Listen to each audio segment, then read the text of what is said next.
दोस्तों, स्वागत है आपका एक बार फिर। फ्रेंड, हमारी भारतीय अर्थव्यवस्था की सीरीज चल रही है और यहाँ पे एक उम्मीद के साथ, एक विश्वास के साथ मैं कोशिश कर रहा हूँ कि हम फटाफट इसको कंप्लीट करें। ये सीरीज़ बेसिकली उन बच्चों के लिए है, आप बच्चे बोलूँगा यार एज ज़्यादा है मेरी, जिनको इकोनॉमी नहीं समझ आती। कहने का मतलब यहाँ पे ये हुआ, आप ये मान के चलें जो बिल्कुल डरे हुए हैं, जो घबरा रहे हैं, तो बेसिकली सीरीज़ उन्हीं के लिए है। जिनको एक बोलते हैं ना इकोनॉमी का हुआ टाइप, अरे इकोनॉमी है, अरे कैसे होगा, तो ये बेसिकली सीरीज़ उनके लिए है। अभी तक कुछ 36, 37, 38 लेक्चर्स हो गए होंगे जहाँ तक मुझे लगता है। और अभी तक हम गरीबी पे पड़े हुए हैं, गरीबी, फिर इसके बाद बेरोजगारी आएगी, फिर चीज़ें मुद्रा है, मुद्रास्फीति है, फिर उसके बाद जाके बैंकिंग स्टार्ट होगी, मेन सेक्शन हमारा स्टार्ट होगा। अभी तक आपको कोई दिक्कत नहीं आई होगी जहाँ तक मुझे लगता है। आशा भी यही करूँगा कि आगे भी कोई दिक्कत नहीं आएगी। आज का जो लेक्चर गरीबी पे है, इस पे अभी तक हमने गरीबी को लेके पूरी चीज़ों को समझा कि क्या है, कैसे है, किस तरह से है, गरीबी की परिभाषा क्या है। अब आज से ना ये नेक्स्ट जो 2 वीडियो होंगी वो थोड़ी पैनिक होंगी। पैनिक का मतलब ये होगा, वो बहुत सारे आंकड़े होंगे इसमें, ठीक है। लाइक आप ये मान के चलें कि बहुत कुछ होगा, आंकड़े, ये इसमें ये कम हुआ, ये ज़्यादा हुआ, वो फलाना ढीकड़ा दुनिया भर का मैं सारा कराऊंगा। लेकिन एट द एंड आपने इस पर ज़्यादा ध्यान नहीं देना है कि आंकड़े याद करने पड़ेंगे, नहीं। जो मोटे मोटे आंकड़े होंगे मैं आपको बता दूंगा, एक सिंगल सा एक स्क्रीनशॉट दिखा के मैं आपको दिखाऊंगा विद बस बेसिकली वही फोकस करना होगा। लेकिन ये आंकड़े इसलिए दिखाने पड़ेंगे ताकि आप गरीबी की परिभाषा, भारत में कितने गरीब हैं, इस चीज़ को आप समझ सकें। आप समझे मेरी बात को? तो ना चाहते हुए भी अगर आप डिटेल में एनालिसिस करेंगे, मुझे डिटेल में, क्योंकि अगर कल को फॉर एग्जांपल आप किसी मान लो आप सेमिनार में खड़े हो जाओ या फिर किसी के बंदे का खड़े हो जाओ, अरोड़ा सर की वीडियो देखी है और तुम्हें कुछ पता नहीं, तो मेरी इनडायरेक्टली तो मेरी बेइज्जती हुई। तो उसके कारण अभी जो 2 वीडियोज़ बनेंगी, यानी ये वाली और आगे वाली, तो यहाँ पर हम कमेटियों को बहुत अच्छे से एनालिसिस करेंगे अपनी लैंग्वेज में। ये भी दिखाऊंगा किस तरह से मजाक बनाया जाता है, पॉजिटिव वे भी दिखाऊंगा कि क्या क्या हमने आउटकम को सीखा। तो वो सारी चीज़ें हम जो यहाँ पे देखने की कोशिश करेंगे। मेरा मकसद सिर्फ यहाँ पे ये है, जब आप वीडियो ऑफ करें, जब मतलब एट द एंड जब वीडियो ख़त्म हो, तो एक ही वर्ड निकले, मज़ा आ गया, चीज़ें समझ आए। तो उसी चीज़ को कोशिश करके मैं आपको यहाँ पर समझाने की कोशिश कर रहा हूँ। मेरी इकनॉमी पर किताब भी आने वाली है, हाँ, ट्रस्ट मी, अब उम्मीद जागी है, ठीक है। तो इकोनॉमी पे किताब भी आ रही है, मेरे कुछ माइंड मैप्स आप लोगों ने इतना सपोर्ट कर रखा है, बहुत अच्छा, थैंक यू, उसके लिए दिल से थैंक यू। तो ये सब चीज़ें भी आप फ्लिपकार्ट या फिर हमारी वेबसाइट पर, रोड़ा की वेबसाइट पर जाके देख लीजिएगा। तो आज से स्टार्ट करेंगे गरीबी की कमेटियाँ, ठीक है। तो देखो दोस्तों, कुल मिला के अगर हम बात करें तो यार देखा जाए, प्रैक्टिकली देखा जाए तो हमारे पास ये 6, अगर हम देखें तो 6 तरह की कमेटियाँ। लेकिन एक ये जो लास्ट वाली कमेटी जो पूंछ आ गई हमारे पास, तो इसको भी थोड़ा सा समझ लेंगे बाद में। लेकिन मोटा मोटा अगर हम बात करें तो हमें यहाँ तक जो है, यहाँ से लेके यहाँ तक चीज़ों को समझना है, ठीक है। मतलब कि कुल मिला के ये हुआ कि गरीबी की कमेटियों को लेके हमें समझना पड़ेगा। तो पहले समझते हैं योजना आयोग कार्य समूह जो 1962 में, इसकी पृष्ठभूमि क्या थी, पहले इस चीज़ को समझते हैं। भाई भारत तो आज़ाद हो गया, ठीक है, भारत 1947 में आज़ाद हो गया, इलेक्शंस भी हो गए, ठीक है। फिर उसके बाद क्या हुआ कि मतलब ये मान के चलो, फिर उस समय क्या हुआ, फिर एकीकरण स्टार्ट हुआ भाषा के आधार पर, इसके आधार पर, ठीक है। एकीकरण का मुद्दे भी स्टार्ट हुए और जो चीज़ें थी वो टूट रही थी। फिर आप ये भी मान के चलो कि छोटे बड़े बड़े जो राज्य थे उनको तोड़ा जा रहा था, उनको अलग अलग नाम दिया जा रहा था, चाहे वो आपका तेलंगाना हो, सॉरी आंध्र प्रदेश हो, या फिर और भी चीज़ें हों, तो उन चीज़ों को बेसिकली जो है किया जा रहा था। फिर उसी के दौरान एक बीच में ये भी मुद्दा है कि आखिर हमारे देश में गरीब कितने हैं, आखिर क्या है, किस तरह से है। तो उसी चीज में फिर जब आज तो चलो खैर, आज तो नीति आयोग है, उस समय योजना आयोग था जिसके अध्यक्ष आपको पता है ऑफकोर्स पीएम ही थे। तो इनडायरेक्टली वे में पीएम ने यही बोला कि चलो अब हम अपने देश के अंदर गरीबी को, मतलब गरीबी रेखा को यहाँ पे, मतलब कि अगर आप ये बोल समझने का प्रयास करते हैं कि आखिर कुल मिला के एक गरीब किसको कहा जाए। इस पे वाद हुआ, विवाद हुआ, काफ़ी सारी चीज़ें चलती रहीं, वो हम उसके टर्म्स कंडीशन में नहीं जाएंगे।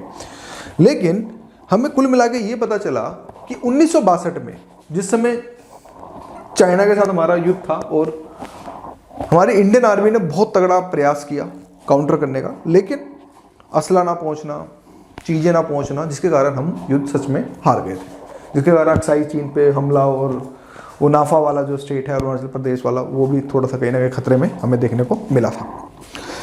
तो 1962 में एक पहला हमारा आधिकारिक प्रयास यहाँ पे देखने को मिला। क्या? याद रखो 1962। आप इसको कैसे याद रखोगे? उससे याद रखो यार इंडिया चाइना का युद्ध हुआ था, तो उसी समय गरीबी का आंकड़े जो फर्स्ट टाइम जो है आने यहाँ पे स्टार्ट हुए थे। ठीक है, तो इन्होंने निष्कर्ष यहाँ पे ये निकाला, इन्होंने देखो गरीबी रेखा का निर्धारण का पहला आधिकारिक प्रयास, बस इस लाइन को समझो। तो पहला आधिकारिक प्रयास योजना आयोग द्वारा 1962 में जो है किया गया। इसमें इन्होंने ये बोला कि प्रति व्यक्ति, ध्यान से समझना, एक वर्ड को समझना, प्रति व्यक्ति और प्रति माह, यानी कि यहां पर दोस्तों ईयरली नहीं था, यहां पे जो था बेसिकली मंथली था। ठीक है, इस चीज को आपने जो समझना है, यानी कि 1962 में योजना आयोग द्वारा यहां पे इन्होंने ये परिभाषा निकाली कि जो व्यक्ति प्रति माह 20 रुपए से कम उपभोग व्यय, अगेन एक वर्ड को तोड़ते हैं, कम मिनिमम, ठीक है, उपभोग और व्यय माने एक्सपेंडिचर हो गया दोस्तों, खर्च करना, जिसको हम हिंदी में खर्च भी कहते हैं, राइट, और उपभोग माने कंजप्शन, यही हुआ ना, इंग्लिश का वर्ड यही होता है।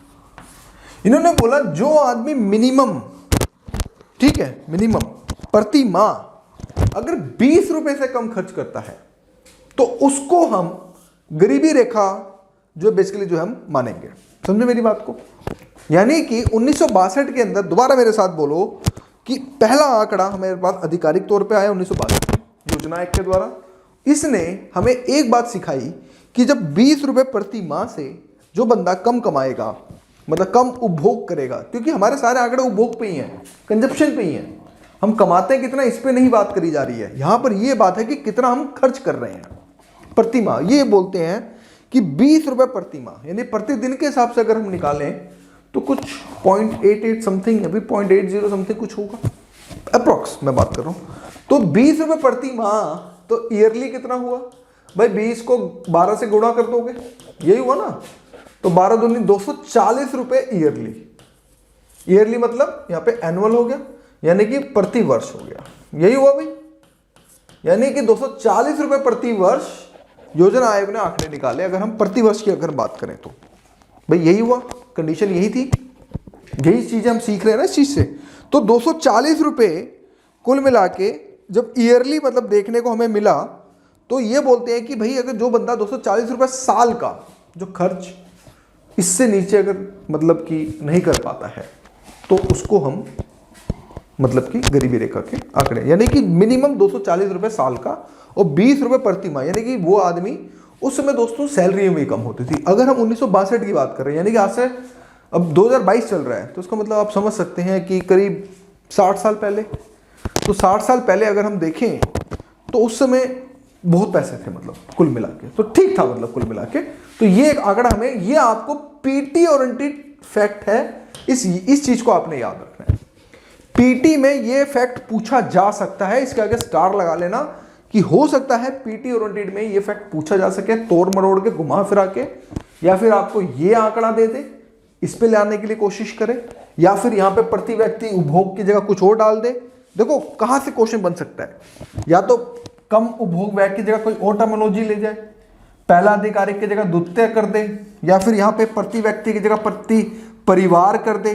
भाई क्या करेगा, ये करेगा यूपीएससी, प्रति माह की जगह ईयरली कर दे। तो आपको ये स्टेटमेंट आपको याद रखनी है, यानी कि अगेन दोबारा, क्योंकि मैं कोशिश करूंगा आपको याद भी होता जाए। पहला आधिकारिक आंकड़ा 1962 में, उसके बाद इन्होंने एक ये कंक्लूजन निकाला कि 20 रुपए प्रति माह जो उपभोग व्यय पे बात होगी। समझ आ गया? कुछ चीजें आई होप आपको अभी तक याद जो है हमें यहां पे देखने को मिलेंगी। फिर इसके बाद दोस्तों क्या हुआ भाई, योजना आयोग ने दिया, ठीक है, हालांकि उन्होंने सिर्फ गरीबी के बारे में बताया, लेकिन इसको इंप्लीमेशन में नहीं लाए, ध्यान समझना, ठीक है, बता के चले गए, वो एक कहानी थी, लेकिन उसमें इम्प्लीमेशन हमने नहीं कर पाए। उसके बाद वीएम दांडेकर और एन रथ, ये भी एक सदस्य थे, ठीक है, अच्छे खासे इकोनॉमिक्स की बात करूं वो थे, पढ़े लिखे इंसान थे। तो इनकी कमेटी 1971 में आई, यानी कि कब, वो सिचुएशन याद रखो जब भारत पाकिस्तान का जो है युद्ध होने वाला था, ठीक है, यही हुआ ना, भारत पाकिस्तान का जो है युद्ध होने वाला था। उस समय हालात, जो हमारी पृष्ठभूमि ये थी कि हमारे इंडिया पाकिस्तान के साथ हमारी स्थिति सही नहीं थी। एक बोल सकते हैं शीत युद्ध का दौर भी हमें देखने को मिला, साथ में हमें ये भी देखने को मिला कि हमारे साथ अमेरिका के साथ हमारी नहीं बन रही थी। दूसरा, हमें एक पृष्ठभूमि में ये भी देखने को मिला कि हमारे पास अनाज, हमारे पास इतना सही मात्रा में जो उत्पादन नहीं था। फिर हमने हरित क्रांति की तरफ बढ़ना स्टार्ट किया। तो ये कुछ पृष्ठभूमियां हमें जो इसको देखने को मिलती हैं। क्यों? हो सकता है कि यहां से मेंस ओरिएंटेड क्वेश्चन बनाया जा सके कि इसकी पृष्ठभूमि के बारे में बताओ, तो आपको ये पॉइंट्स क्लिक्स करने चाहिए बस। और चीजें जब आप इंडिया आफ्टर इंडिपेंडेंस को पढ़ोगे तो चीजों को याद करना सीखो, एनालाइज करना सीखो, टाइमलाइन में समझने की कोशिश करो, ठीक है। तो इन्होंने यहां पे फिर अपने आंकड़े निकाले। इन्होंने क्या बोला? इन्होंने ये बोला कि राष्ट्रीय नमूना सर्वेक्षण के आंकड़ों के आधार पर, इनके जो आंकड़े किसके आधार पे थे? जो गवर्नमेंट एजेंसी थी राष्ट्रीय नमूना सर्वेक्षण, उसके आधार पर जो इन्होंने ये आंकड़े लेके आए थे। फिर इन्होंने ये बोला, इन्होंने एक तरह से एक एनालिटिकल, आप बोल सकते हो व्यवस्थित या फिर सिस्टमैटिक वे में ये एक आंकड़े लेके आए, ठीक है। कौन बंदा था? वीएम दांडेकर और एन रथ ने। कब लेके आए थे? 1971 में जो है ये अपने आंकड़े लेके आए। इनका क्या था? इन्होंने एनएसओ को ही माना इनको, और उन्हीं आंकड़ों के आधार पर ये अगर हम बात करें तो सिस्टमैटिक वे में जो चीजों को लेके आए। समझ आ गया? यहां तक याद हुआ? आगे बढ़ते हैं। जो पिछले, देखो, जबकि पिछले अनुमानों ने निर्वाह जीवन या गरीबी रेखा के मापदंड के रूप में बुनियादी न्यूनतम जरूरतों पर जोर दिया था। जो 1962 वाले जो आंकड़े थे योजना आयोग के, ध्यान से समझना, जो 1962 वाले आंकड़े थे वो जो थे निर्वाह जीवन या गरीबी रेखा के मापदंड के रूप में बुनियादी न्यूनतम जरूरतों पर जोर दिया, वहां पे जो दिया जा रहा था। लेकिन जो इस समिति ने सुझाव दिया कि गरीबी रेखा का मापदंड उस खर्च पर आधारित होना चाहिए जो ग्रामीण और शहरी दोनों क्षेत्रों में प्रतिदिन एटलीस्ट कैलोरी का प्रदान करे। तो कहने का मतलब यहां पे ये हुआ, कैलोरी का कंसेप्ट कौन लेके आया? तो आपका आंसर यहां पे वीएम दांडेकर और एन नाथ का होना चाहिए। क्योंकि हो सकता है यूपीएससी जिस तरह से अभी हम क्वेश्चंस को देख रहे हैं, घुमा रहे हैं, फिरा रहे हैं, जिस तरह से यूपीएससी तोड़ मरोड़ के जो क्वेश्चंस जो बेसिकली जो पूछ रहा है, तो उसमें बेसिकली दोस्तों कुछ ऐसे ही जो हमें जो है चीजें जो हमें देखने को मिलेंगी।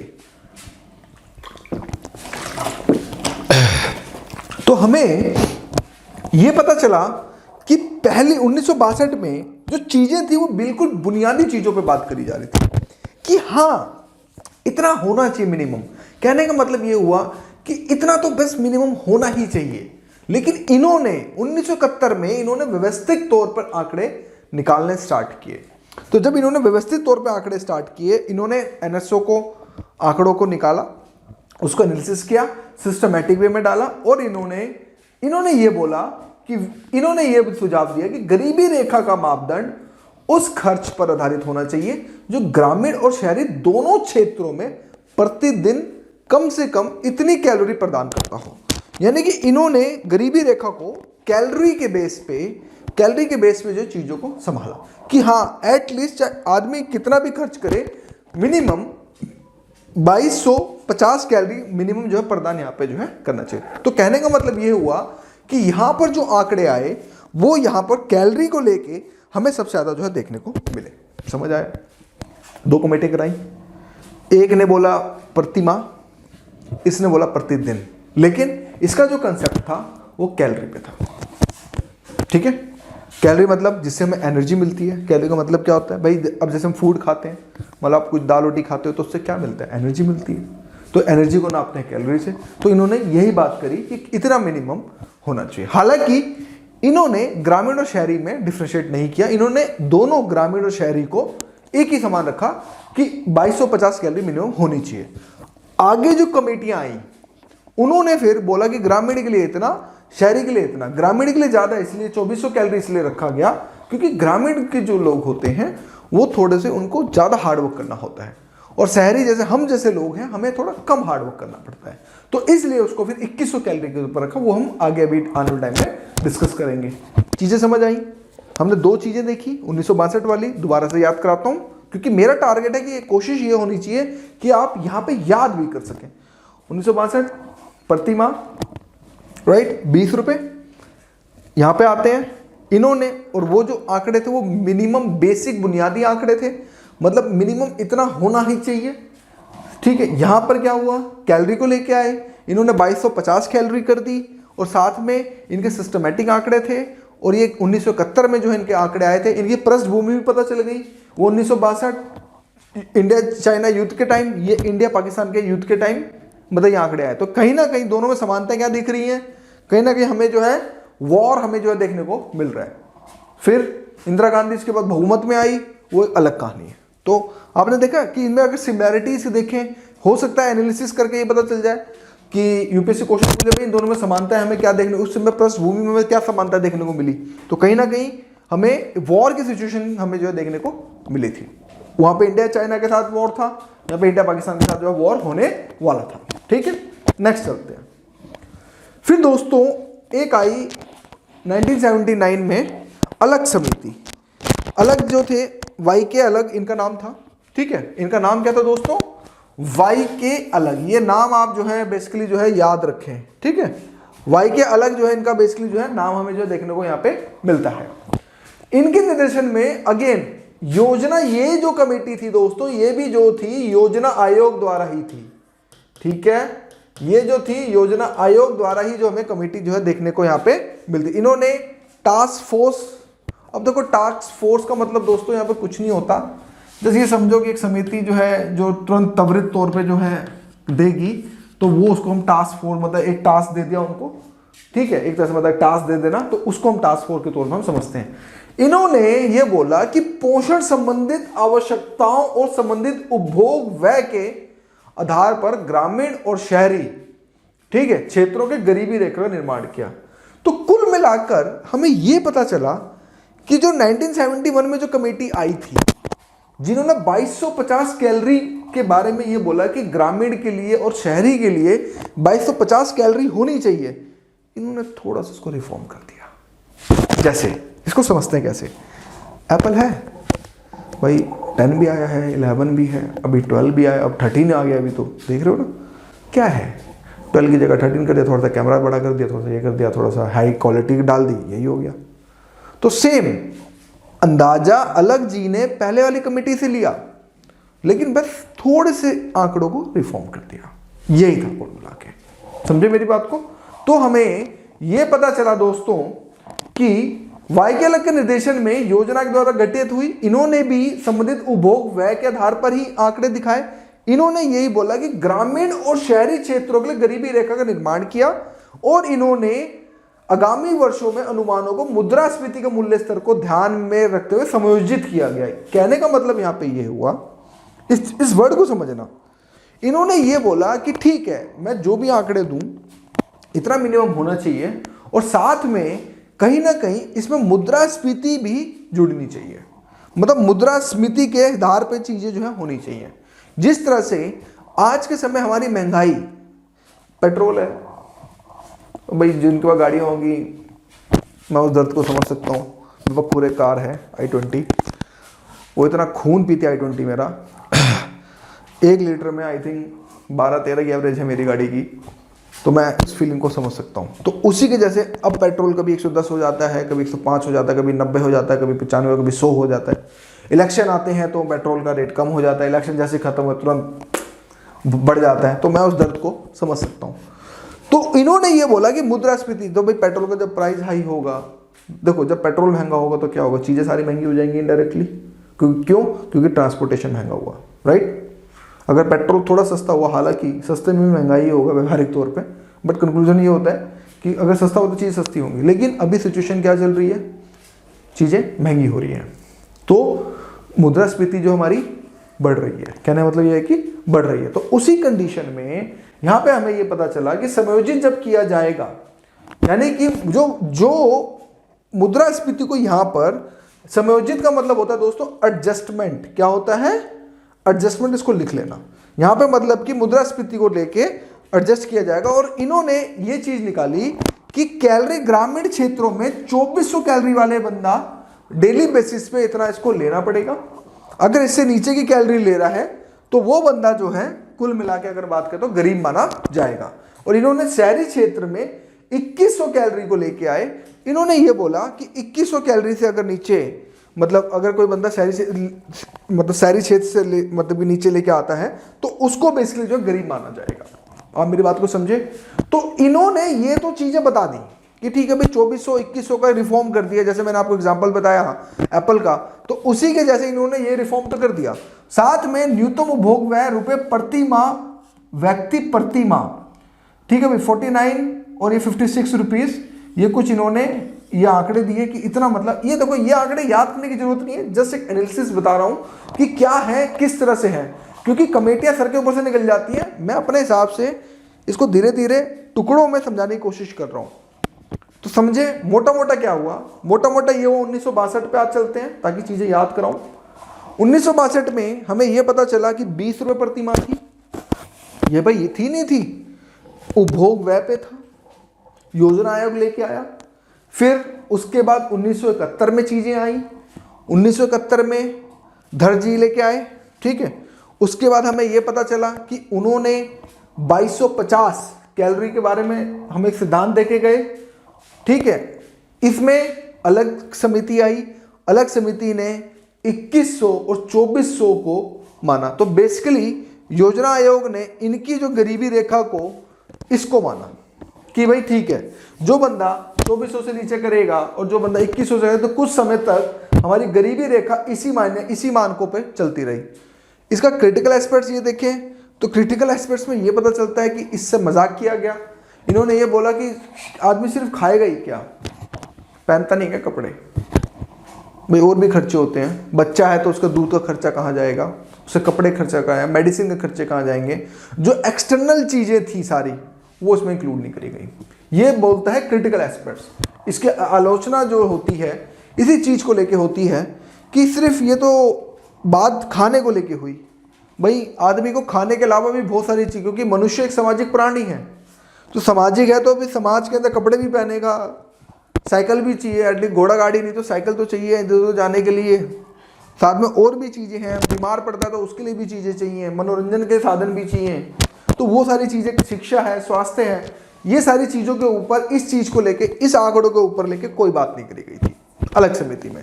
तो ये आलोचनात्मक पक्ष था। तो ये सब चीज़ें हमें बेसिकली अगर बात करें तो हमें ये चीज़ें जो हमें देखा के, मतलब कुल मिला के हमें ये चीज़ें हमें देखने को यहाँ पे मिलती हैं। तो अभी तक के आंकड़ों में अगर हम बात करें अलग समिति तक, अभी तक हम अलग समिति तक आए, अभी तक हमने कुल मिला के अगर बात करें तो हमने 3 कमेटियां ही बहुत अच्छे से, आराम से, तसल्लीपूर्वक जो हमने देखी है, ठीक है। तो नेक्स्ट वीडियो में हम जो है लक्कड़ वाला, उसके बाद आपका रंग राजन और भी सारी जो चीज़ें हैं हम उसको जो है देखने की कोशिश करेंगे अच्छे से। और हो सकता है 1 से 2 वीडियो में इस कमेटी को पहले हम ख़त्म करके फिर सीरीज़ को जो हम भगाएंगे, क्योंकि मेरा मोटिव यहाँ पे एक ही है दोस्तों, जो बच्चे बिल्कुल नए हैं, बिल्कुल नए हैं, चूजे में हैं, अंडे में निकले हैं, अभी जिनको इकनॉमी नहीं पता, उनको इकनॉमी टफ नहीं लगनी चाहिए। अगर टफ लगने लगी तो हो सकता है उनका इंटरेस्ट खत्म हो जाए। तो मेरे साथ जब जुड़े हुए हो तो आपका इंटरेस्ट जो मजबूती के साथ होना चाहिए। तो आज की वीडियो के लिए इतना ही, फिर नेक्स्ट वीडियो में रिकॉर्ड करते हैं, फिर हम आपको बताते हैं। Thank you and thank you for watching my video.